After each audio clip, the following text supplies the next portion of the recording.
जय श्री कृष्ण, जय श्री राधे। अगर आप बनना चाहते हैं IAS, अगर आप बनना चाहते हैं HAS, अगर आप UPSC IPS जैसे एग्ज़ाम की तैयारी कर रहे हैं तो ये वीडियो आपके लिए बहुत ही इम्पोर्टेंट हो सकता है और आपका कैरियर बन सकता है। अगर आप बार बार ट्राई कर रहे हैं और फिर भी आपके ये एग्ज़ाम क्रैक नहीं हो पा रहे हैं, या आपका अटेम्प्टेशन नहीं हो पा रहा है, या नेगेटिव मार्किंग में आप बहुत पीछे रह रहे हैं, या आपका स्पीड उतना नहीं बन पा रहा है जितना इस एग्ज़ाम को क्वालिफाई करने के लिए आपके पास होना चाहिए, तो आज मैं आपके लिए ये जानकारी लेकर के आया और कहीं ना कहीं आपका कैरियर बनाने वाली ये बात हो सकती है। आपका कैरियर इससे बन सकता है। क्या है वो ज्योतिषीय योग, क्या है वो ग्रहों के योग, कौन से ग्रह आपको बहुत सपोर्ट कर सकते हैं, कौन से भाव आपके बहुत अच्छे होने चाहिए जिससे आप सिविल सर्विस में बहुत अच्छी नौकरी कर पाएं या बहुत अच्छा आपके लिए ये जीवन हो सके। मैं आपका दोस्त हूं पंडित साक्षी चैतन्य। हमारे YouTube चैनल गुरुजी पर मैं आपका बहुत बहुत स्वागत करता हूं। एक निवेदन, एक प्रार्थना आपसे करना चाहता हूं। अगर अभी तक आपने हमारे YouTube चैनल को सब्सक्राइब नहीं किया है, लाइक नहीं किया है, वीडियो शेयर नहीं किया है, तो आप कृपया चैनल को सब्सक्राइब करें, वीडियो को शेयर करें, लाइक करें और नोटिफिकेशन बेल आप ज़रूर दबाएं सबसे पहले, जिससे आपके पास ये जानकारी पहुंच सके। जी हाँ, आज हम बात कर रहे हैं HAS, IS, IPS जैसे, UPSC जैसे एग्ज़ाम के बारे में। कौन से ग्रह आपके लिए सपोर्टिव हो सकते हैं? तो सबसे पहले बात करते हैं सूर्य की। सूर्य सरकार ही समझ लीजिए, सरकार माने सूर्य। अगर आपको सिविल सर्विस में बहुत अच्छा कुछ करना है, अगर आपको गवर्नमेंट सेक्टर में अगर कहीं जाना है और वहां पर बहुत अच्छी परफॉर्मेंस आपको देनी है, तो सूर्य का अच्छा होना बहुत ही अनिवार्य आपकी कुंडली में हो जाएगा। सूर्य की पोजीशन देखना आपकी कुंडली में बहुत अनिवार्य हो जाएगी। सेकंड, अगर आपके मंगल की स्थिति खराब आपकी कुंडली में है तो कहीं ना कहीं आप साहस ही नहीं जुटा पाएंगे इतने बड़े एग्जाम को क्वालिफाई करने के लिए। आप बहुत नर्वस हो जाएंगे। अगर आप एग्जाम में बैठ कर के नर्वस फील कर रहे हैं, अगर आपके हाथ पांव फूलने लग जाते हैं या हाथ पांव कांपने लग जाते हैं, अगर आप कहीं ना कहीं नर्वस होकर के अपने एग्जाम को अटेम्प्ट नहीं कर पा रहे हैं, तो आपके मंगल की स्थिति देखना बहुत अनिवार्य हो जाएगी। मंगल माने साहस, मंगल माने निडरता। आप कितने निडर हैं? कहीं आप डर तो नहीं जा रहे हैं वहां? कहीं आप इंटरव्यू में जाकर के डर तो नहीं रहे हैं? कहीं आप नर्वस तो नहीं हो रहे हैं? आपका पराक्रम, आपकी मेहनत, आपका अचीव करने का जो सामर्थ्य है, आपका अचीवमेंट के पीछे जो आपकी मेहनत है, वो मंगल निर्धारित करता है और इसकी पोजीशन को देखना बहुत ज़रूरी होता है। और एक बात है, ये सोच, जब तक आपके पास सोच नहीं होगी तब तक आप कुछ नहीं कर सकते।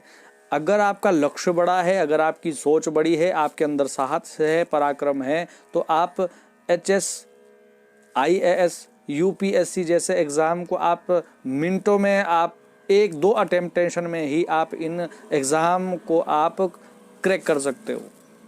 आपके बुध की स्थिति को देखना भी आपकी कुंडली में बहुत अनिवार्य हो जाएगा, क्योंकि बुध आपकी बौद्धिक क्षमता को जगाता है, आपकी बौद्धिक क्षमता को बताता है कि आपके पास कितनी पावर है, आपकी बुद्धि में कितनी ताकत है, आप कितने जल्दी किसी चीज़ को समझ रहे हैं या अपने अंदर उस चीज़ का इम्प्लीमेंटेशन कर रहे हो। आपकी क्षमता क्या है, आपकी एबिलिटी क्या है, ये बुध आपको बताता है। तुर्त बुद्धि, जब आप एग्जाम में बैठते हैं तो पढ़ते ही उस क्वेश्चन को मार्क करते ही आपके दिमाग में वो तुरंत से आप उसका आंसर आ जाए, इसके लिए बुध बहुत ही इंपॉर्टेंट आपकी कुंडली में ग्रह होता है। आपके चार्ट में देखना बड़ा ज़रूरी होता है। मैनेजमेंट का भी ग्रह बुध होता है और बुध बुद्धि और वाणी का भी दाता होता है। आपकी पावर कितनी है बुद्धि की, आपकी वाणी की पावर कितनी है, आप कितना अच्छे से अपने सामने बैठे हुए अधिकारियों को आकर्षित कर सकते हैं या उनको समझा सकते हैं। तो बुध की स्थिति देखना भी बड़ा अनिवार्य हो जाता है। अब बात करते हैं बृहस्पति की। बृहस्पति ज्ञान का दाता होता है और मैनेजमेंट का भी दाता होता है और विचारों का भी दाता होता है। आपके विचार बहुत अच्छे होने चाहिए, आपकी मैनेजमेंट बहुत अच्छी होनी चाहिए, आपकी ज्ञान की क्षमता बहुत अच्छी होनी चाहिए, आपकी बुद्धि बहुत विकसित होनी चाहिए। तो बृहस्पति का भी देखना बड़ा अनिवार्य होता है। और एक ग्रह है शनि।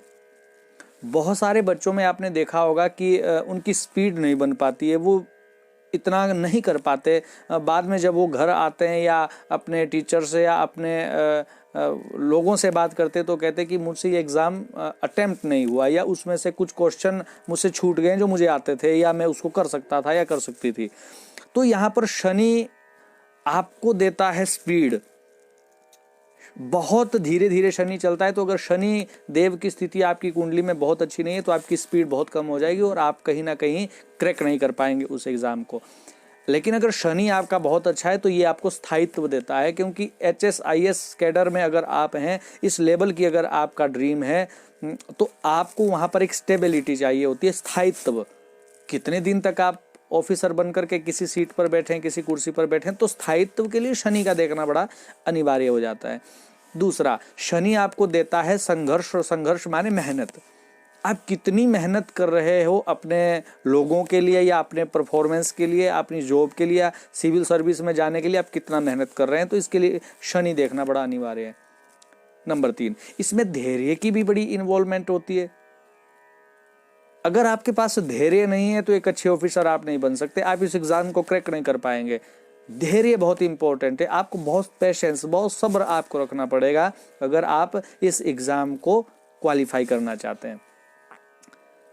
इन 3-4 ग्रहों का देखना बहुत इंपॉर्टेंट हो जाता है। लेकिन अगर शुक्र और चंद्र की स्थिति भी इसके साथ देख ली जाए, शुक्र और चंद्रमा की पोजीशंस को भी देख लिया जाए, उनकी दृष्टियों को भी अगर देख लिया जाए, तो एक बहुत अच्छे सिविल सर्विस में आप बहुत अच्छा अपना नाम कमा सकते हैं, अपना रुतबा आप एक बना सकते हैं।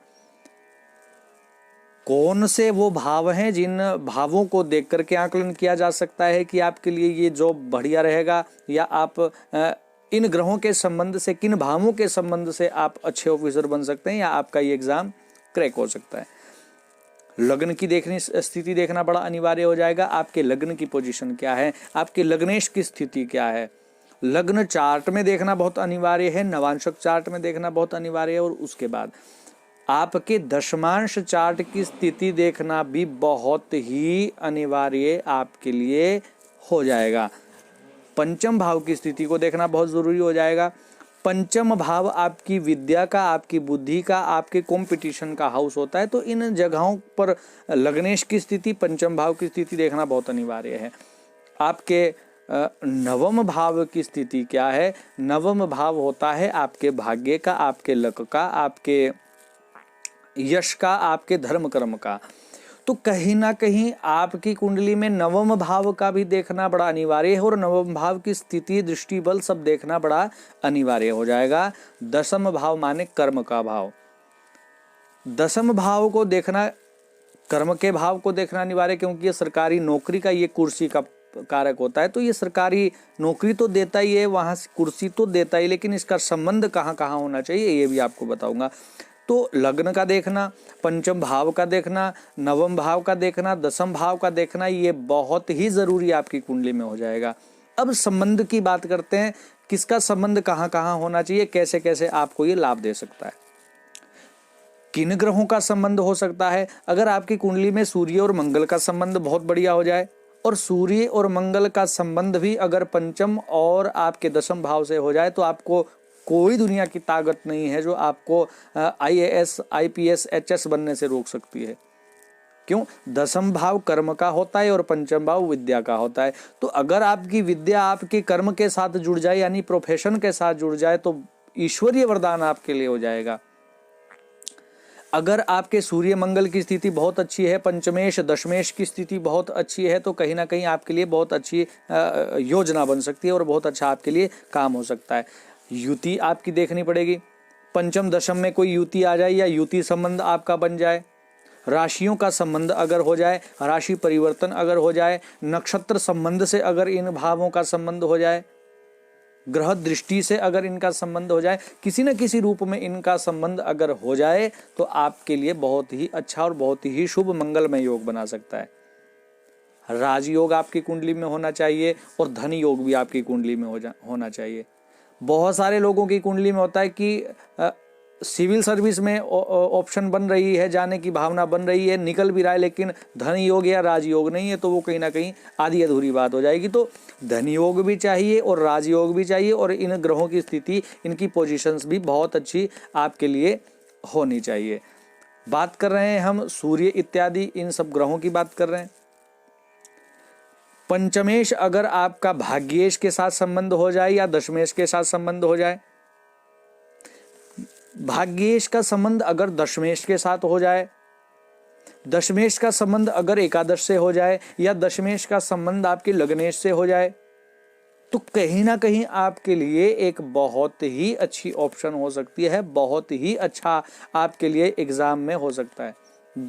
ड्रीम्स बहुत सारे लोगों का होता है, बहुत सारे बच्चों का ड्रीम होता है कि वो इस एग्जाम को क्वालिफाई करें और आगे बढ़ें, लेकिन किसी कारणों से वो बहुत अटेम्प्ट करने के बाद वो फ्रस्ट्रेट हो जाते हैं और वो उस कैरियर को छोड़ करके किसी और जगह पर अपने दिमाग को लगाना प्रारंभ कर देते हैं। आपकी कुंडली में लग्न चार्ट, नवांशक चार्ट और दशमांश चार्ट ये देखना बहुत अनिवार्य हो जाएगा, और इनके साथ साथ आपके लग्न के साथ साथ आपका पराक्रम यानी कि आपका मेहनत यानी कि थर्ड हाउस, उसका भी बहुत बड़ा एक इन्वॉल्वमेंट आपकी जिंदगी में हो जाएगी। तो लग्न, थर्ड हाउस, फोर्थ हाउस होता है जनता का, जनता भी आपके साथ जुड़े, जनता जनार्दन आपके साथ आ जाए और वो सब आपके साथ जुड़ करके आपके लेवल को आगे बढ़ाएं, इसके लिए भी आपका फोर्थ हाउस देखना बड़ा अनिवार्य है। पंचम तो देखना अनिवार्य है ही है। अष्टम भाव आपका बहुत, देखिए कुंडली में अष्टम भाव अपने आप में बैड हाउस माना गया है, बुरा हाउस माना गया है, लेकिन अगर आप दसम भाव से इस भाव को देखें तो दसम भाव से अष्टम भाव हो जाता है एकादश, और एकादश भाव होता है मनोकामना का। ये होता है आपकी ड्रीम्स को पूर्ति के लिए, ड्रीम्स पूरा करने के लिए इस भाव को देखा जाता है। तो अष्टम भाव की स्थिति भी देखना अनिवार्य है। नवम, दसम और एकादश भाव की स्थिति को देखना बहुत ही आवश्यक हो जाएगा।